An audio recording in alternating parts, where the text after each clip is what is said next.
ಅಪ್ರಾಪ್ತ ಬಾಲಕಿಯ ಜೊತೆಗೆ ಅನುಚಿತವಾಗಿ ವರ್ತಿಸಿದ್ದಾರೆ ಅನ್ನುವಂತ ಆರೋಪದ ಮೇಲೆ ಈಗಾಗಲೇ ಮಲ್ಲಿಕಾರ್ಜುನ ಮುತ್ಯ ವಿರುದ್ಧ ಪೋಕ್ಸೋ ಕೇಸ್ ದಾಖಲಾಗಿದೆ. ಈ ಕೇಸ್ ದಾಖಲಾದ ದಿನದಿಂದಲೂ ಕೂಡ ಈ ಮುತ್ಯ ಕಾಣೆಯಾಗಿದ್ದಾರೆ, ಅಂದ್ರೆ ಕಾಣಿಸ್ತಾ ಇಲ್ಲ. ಪೊಲೀಸರು ಕೂಡ ಹುಡುಕಾಟವನ್ನ ನಡೆಸ್ತಾ ಇದ್ದಾರೆ. ಅದೊಂದು ಕಡೆ ಆದ್ರೆ ಮತ್ತೊಂದು ಕಡೆಯಲ್ಲಿ ಈಗ ಹೈಕೋರ್ಟ್ ಮೊರೆ ಹೋಗಿದ್ದಾರೆ. ಪ್ರಕರಣ ರದ್ದು ಕೋರಿ ಹೈಕೋರ್ಟ್ ಮೊರೆ ಹೋಗಿದ್ದಾರೆ. ಕಲಬುರಗಿ ಹೈಕೋರ್ಟ್ ಪೀಠ ಮೆಟ್ಟಿಲೇರಿದ್ದಾರೆ ಮುತ್ಯ. ಸೋಮವಾರ ಅರ್ಜಿ ವಿಚಾರಣೆಯನ್ನ ಹೈಕೋರ್ಟ್ ನಡೆಸುತ್ತೆ. ಪೋಷಕರೇ ದೂರು ಕೊಟ್ಟಿಲ್ಲ, ಆದ್ರೂ ಎಫ್ಐಆರ್ ದಾಖಲಿಸಿದ್ದಾರೆ ಅನ್ನುವಂಥದ್ದನ್ನ ಈ ಅರ್ಜಿಯಲ್ಲಿ ತಿಳಿಸಲಾಗಿದೆ. ಪ್ರಕರಣವನ್ನೇ ರದ್ದು ಮಾಡಬೇಕು ಅಂತ ಕೋರಿ ಈಗ ಅರ್ಜಿ ಹಾಕಲಾಗಿರೋದು. ಈ ಪ್ರಕರಣದಲ್ಲಿ ಸಂತ್ರಸ್ತೆಯ ಪೋಷಕರು ಯಾವುದೇ ರೀತಿಯ ದೂರನ್ನ ದಾಖಲಿಸಿಲ್ಲ, ಬದಲಾಗಿ ವಿಡಿಯೋ ಸ್ಟೇಟ್ಮೆಂಟ್ ಕೂಡ ಕೊಟ್ಟಿದ್ರು. ಇದರಲ್ಲಿ ಮಲ್ಲಿಕಾರ್ಜುನ್ ಮುತ್ಯ ಅವರ ಯಾವುದೇ ಪಾತ್ರ ಇಲ್ಲ. ಇದೆಲ್ಲವೂ ಕೂಡ ಅವರ ಹೆಸರಿಗೆ ಚ್ಯುತಿ ತರೋದಕ್ಕೆ ಷಡ್ಯಂತ್ರ ಅನ್ನುವಂಥ ನಿಟ್ಟಿನಲ್ಲಿ ಆ ವಿಡಿಯೋದಲ್ಲೂ ಕೂಡ ಹೇಳಲಾಗಿತ್ತು. ಹಾಗಾಗಿ ಪೋಷಕರೇ ಈ ರೀತಿ ಹೇಳಿರುವಾಗ ನನ್ನ ಮೇಲೆ ಕೇಸ್ ದಾಖಲಿಸಿರೋದು ಇದು ಸರಿಯಲ್ಲ ಅನ್ನುವಂಥ ನಿಟ್ಟಿನಲ್ಲಿ ಈಗ ಹೈಕೋರ್ಟ್ ಮೊರೆ ಹೋಗಿದ್ದಾರೆ. ಅವ್ರ ಬರ್ತ್ಡೇ ಕಾರಣದಿಂದ ಪಾಪ ಏನೋ ಒಂದು ಅರ್ಧ ಗಂಟೆ ಕಾಲ ಕುಟುಂಬದವ್ರು ಕೂಡ ಕುಂತು ಏನ್ ಮನೆಯವ್ರು ಬಂದು ನಿಮ್ಗೆ ದೂರ ಕೊಟ್ರ ಆ ಒಂದು ಮಗುನ ಇಟ್ಕೊಂಡ ದೇಶದಿಂದ ಏನಾದ್ರೂ ಪರ್ಸನಲ್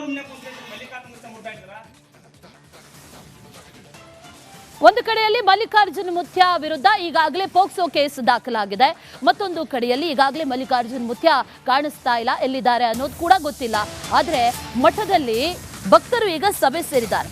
ಯಮನೂರೇಶ್ವರ ಮಠದಲ್ಲಿ ಭಕ್ತರು ಮಹತ್ವದ ಸಭೆಯನ್ನ ನಡೆಸಿದ್ದಾರೆ.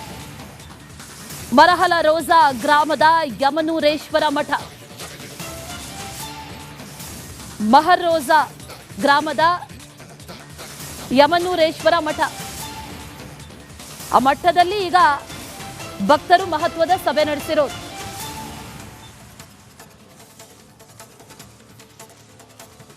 ಯಾದಗಿರಿ ಜಿಲ್ಲೆಯ ಮಹರ್ ರೋಜಾದ ಮಲ್ಲಿಕಾರ್ಜುನ ಮುತ್ಯ ವಿರುದ್ಧ 7 ವರ್ಷದ ಅಪ್ರಾಪ್ತ ಬಾಲಕಿ ಜೊತೆಗೆ ಅನುಚಿತ ವರ್ತನೆ ಆರೋಪದಲ್ಲಿ ಈಗಾಗಲೇ ಪೋಕ್ಸೋ ಪ್ರಕರಣ ಕೂಡ ದಾಖಲಾಗಿರ್ತಕ್ಕಂಥದ್ದು. ಈ ನಿಟ್ಟಿನಲ್ಲಿ ಇವತ್ತು ಮಲ್ಲಿಕಾರ್ಜುನ ಮುತ್ಯ ಅವರ ಭಕ್ತರು ಕೂಡ ಇವತ್ತು ಆ ಮಠದಲ್ಲಿ ಏನೋ ಒಂದು ಸಭೆಯನ್ನು ಕೂಡ ನಡೆಸ್ತಾ ಇರುವಂತದ್ದು. ಅಂದ್ರೆ ಈ ಒಂದು ಪ್ರಕರಣವನ್ನ ಹಿಂಪಡಿಬೇಕು ಅನ್ನೋ ಒಂದು ನಿಟ್ಟಿನಲ್ಲಿ ಆ ಒಂದು ಸಭೆಯನ್ನು ಕೂಡ ನಡೆಸ್ತಾ ಇರುವಂತದ್ದು. ಈ ಒಂದು ಸಭೆಯಲ್ಲಿ ಸಾಕಷ್ಟು ಭಕ್ತರಿದ್ದಾರೆ, ಬಿಜೆಪಿ ಆ ನಾಯಕಿಯವರು ಕೂಡ ಇದ್ದಾರೆ. ಈಗ ದೃಶ್ಯಾವಳಿಗಳು ಕೂಡ ಗಮನಿಸ್ತಾ ಇರಬಹುದು. ಬಿಜೆಪಿ ನಾಯಕಿ ಆ ಲಲಿತಾ ಅನ್ಪುರ್ ಸೇರಿದಂತೆ ಹಲವು ಭಕ್ತರು ಕೂಡ ಈ ಒಂದು ಆ ಸಭೆಯನ್ನು ನಡೆಸಿ ಈಗ ಜಿಲ್ಲಾಡಳಿತಕ್ಕೆ ಮತ್ತು ಈ ಒಂದು ಪ್ರಕರಣ ದಾಖಲಿಸಿರ್ತಕ್ಕಂಥ ಆಯೋಗಕ್ಕೆ ಜೊತೆಗೆ ಏನು ಈ ಒಂದು ಸೋಷಿಯಲ್ ಮೀಡಿಯಾಗಳಲ್ಲಿ ವಿಡಿಯೋವನ್ನು ಹರಿಬಿಟ್ಟಿರ್ತಕ್ಕಂಥ ಕಿಡಿಗೇಡಿಗಳ ವಿರುದ್ಧ ಕ್ರಮವನ್ನು ಕೈಗೊಳ್ಳಬೇಕು ಅಂತ ಹೇಳಿ ಆಗ್ರಹವನ್ನು ಮಾಡುವ ಮೂಲಕ ಒಂದು ಸಭೆಯನ್ನು ನಡೆಸಿರ್ತಕ್ಕಂಥ ಸಭೆಯಲ್ಲಿ ಯಾವೆಲ್ಲ ನಿರ್ಧಾರಗಳನ್ನ ಕೈಗೊಂಡಿದ್ದಾರೆ ಅನ್ನೋದರ ಕುರಿತು ಅವರನ್ನೇ ನಾನು ಮಾತನಾಡಿಸ್ತಾ ಹೋಗ್ತೀನಿ. ಈಗ ಮೇಡಮ್ ಅವರೀಗ ಇವತ್ತು ಮಠದಲ್ಲಿ ಸಭೆಯನ್ನು ನಡೆಸಿದ್ರಿ, ಸಭೆಯಲ್ಲಿ ಯಾವೆಲ್ಲ ವಿಚಾರಗಳನ್ನ ಚರ್ಚೆ ಮಾಡಿದ್ರಿ, ಜೊತೆಗೆ ಮತ್ತೆ ಯಾವ ನಿರ್ಧಾರವನ್ನು ತೆಗೆದುಕೊಂಡ್ರಿ ಅಂತ?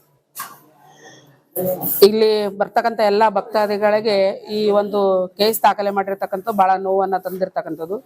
ಹಾಗಾಗಿ ಈ ವ್ಯವಸ್ಥಿತ ವಿರುದ್ಧವಾಗಿ, ಯಾಕಂದ್ರೆ ಒಂದು ಯಾವುದೇ ಫೋಸ್ಕೋ ಕೇಸನ್ನ ದಾಖಲೆ ಮಾಡಬೇಕಾದ್ರೆ ಅದನ್ನು ಪೂರ್ತಿ ಪರಿಶೀಲನೆ ಮಾಡಬೇಕು, ಕೌನ್ಸಿಲಿಂಗ್ ಮಾಡಬೇಕು. ಮಗು ಹೇಳಿಕೆ ಕೂಡ ಅಷ್ಟೇ ಮುಖ್ಯವಾಗಿರ್ತದೆ, ತಾಯಿ ಹೇಳಿಕೆ ಕೂಡ ಅಷ್ಟೇ ಮುಖ್ಯವಾಗಿರ್ತದೆ. ಆದ್ರೆ ಇವೆರಡನ್ನೂ ಪರಿಗಣಿಸದೇನೆ, ಯಾಕಂದ್ರೆ ಈಗಾಗಲೇ ತಾಯಿ ಹೇಳಿದಾಳೆ ನಾನೇ ಆ ವಿಡಿಯೋವನ್ನ ಅಪ್ಲೋಡ್ ಮಾಡಿದ್ದೀನಿ ಅಂತಕ್ಕಂಥದ್ದು. ತಾಯಿನೇ ವಿಡಿಯೋ ಅಪ್ಲೋಡ್ ಮಾಡೋಣ ಅಂತ ಹೇಳಿದ ಮೇಲೆ ಯಾವ ವಿಚಾರವೂ ಮ್ಯಾಟ್ರೇ ಆಗಂಗಿಲ್ಲ ನನಗೆ ಕೇಳ್ಬೇಕಾದ್ರೆ. ಆದ್ರ ಅದನ್ನ ನೋಡಿಬಿಟ್ಟು ಕೇಳಿಬಿಟ್ಟು ಕೂಡ ಬಹಳ ಅನುಭವಿ ಆಗಿರ್ತಕ್ಕಂಥ ನಮ್ಮ ಮಕ್ಕಳ ಆಯೋಗದ ಅಧ್ಯಕ್ಷರು ಸದಸ್ಯರು ಶಶಿಧರ ಕೋಸಂಬಿ ಅವರು ಯಾಕೆ ಈ ತರತುರಿಯ ನಿರ್ಣಯವನ್ನ ತಗೊಂಡು ಅವರು ಒತ್ತಡವನ್ನ ಹಾಕುವ ಮುಖಾಂತರವಾಗಿ ಕೇಸನ್ನ ದಾಖಲೆ ಮಾಡಿದಾರ ಅಂತಕ್ಕಂಥದ್ದು ನಮಗೆ ಗೊತ್ತಿಲ್ಲ. ಈಗ ಮೇಡಮ್, ಈಗ ಇವತ್ತು ಈ ಸಭೆಯಲ್ಲಿ ಯಾವ ನಿರ್ಧಾರ ತೆಗೆದುಕೊಂಡ್ರಿ ಅಂತ? ಮೊದಲನೇದಾಗಿ ಮಕ್ಕಳ ಆಯೋಗದ ಸದಸ್ಯರ ವಿರುದ್ಧನೇ ಒಂದು ನಿರ್ಣಯವನ್ನ ತೆಗೆದುಕೊಂಡಿರ್ತಕ್ಕಂಥದ್ದು.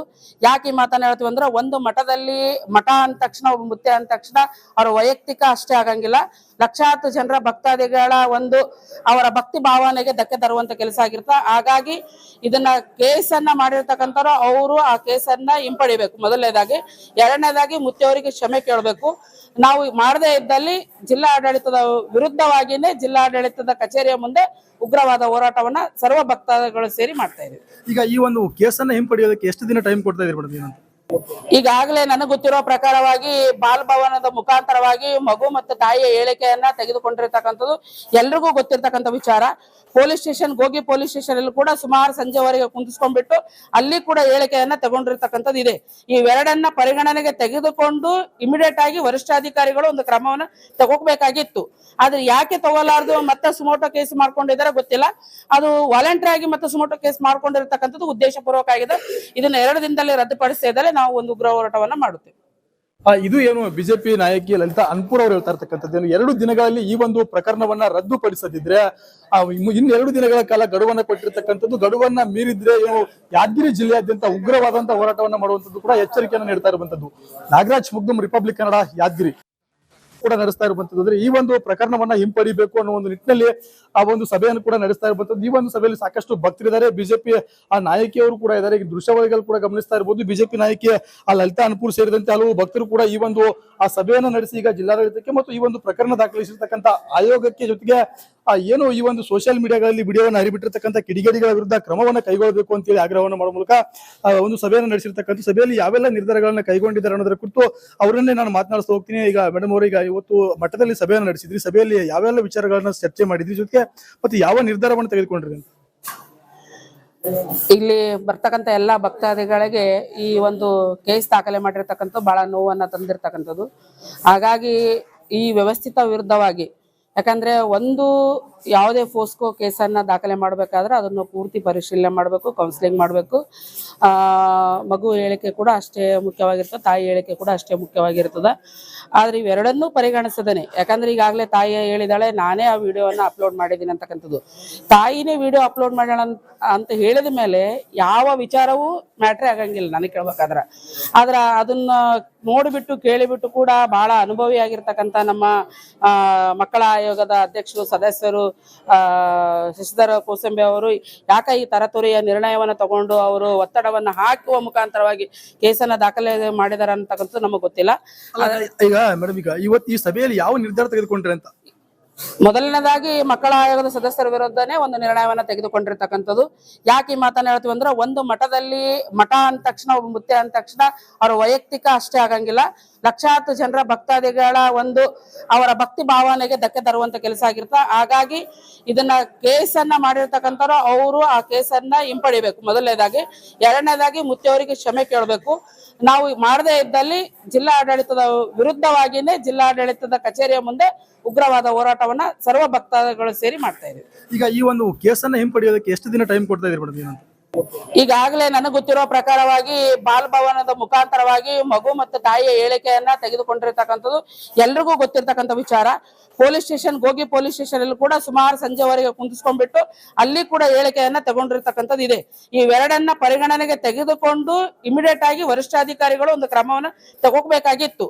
ಆದ್ರೆ ಯಾಕೆ ತಗೋಲಾರ್ದು ಮತ್ತೆ ಸುಮೋಟೋ ಕೇಸ್ ಮಾಡ್ಕೊಂಡಿದ್ದಾರೆ ಗೊತ್ತಿಲ್ಲ. ಅದು ವಾಲಂಟರಿ ಆಗಿ ಮತ್ತೆ ಸುಮೋಟೋ ಕೇಸ್ ಮಾಡ್ಕೊಂಡಿರ್ತಕ್ಕಂಥದ್ದು ಉದ್ದೇಶ ಪೂರ್ವಕ ಆಗಿದೆ. ಇದನ್ನ 2 ದಿನದಲ್ಲಿ ರದ್ದುಪಡಿಸ್ತಾ ಇದ್ದರೆ ನಾವು ಒಂದು ಉಗ್ರ ಹೋರಾಟವನ್ನ ಮಾಡುತ್ತೇವೆ. ಇದು ಏನು ಬಿಜೆಪಿ ನಾಯಕಿ ಲಲಿತಾ ಅನ್ಪುರ್ ಅವರು ಹೇಳ್ತಾ ಇರ್ತಕ್ಕಂಥದ್ದು, 2 ದಿನಗಳಲ್ಲಿ ಈ ಒಂದು ಪ್ರಕರಣವನ್ನ ರದ್ದುಪಡಿಸದಿದ್ರೆ ಇನ್ನು 2 ದಿನಗಳ ಕಾಲ ಗಡುವನ್ನ ಕೊಟ್ಟಿರ್ತಕ್ಕಂಥದ್ದು, ಗಡುವನ್ನ ಮೀರಿದ್ರೆ ಏನು ಯಾದಗಿರಿ ಜಿಲ್ಲೆಯಾದ್ಯಂತ ಉಗ್ರವಾದಂತಹ ಹೋರಾಟವನ್ನ ಮಾಡುವಂತದ್ದು ಕೂಡ ಎಚ್ಚರಿಕೆಯನ್ನು ನೀಡ್ತಾ ಇರುವಂತದ್ದು. ನಾಗರಾಜ್ ಮುಗ್ದುಂ, ರಿಪಬ್ಲಿಕ್ ಕನ್ನಡ, ಯಾದಗಿರಿ.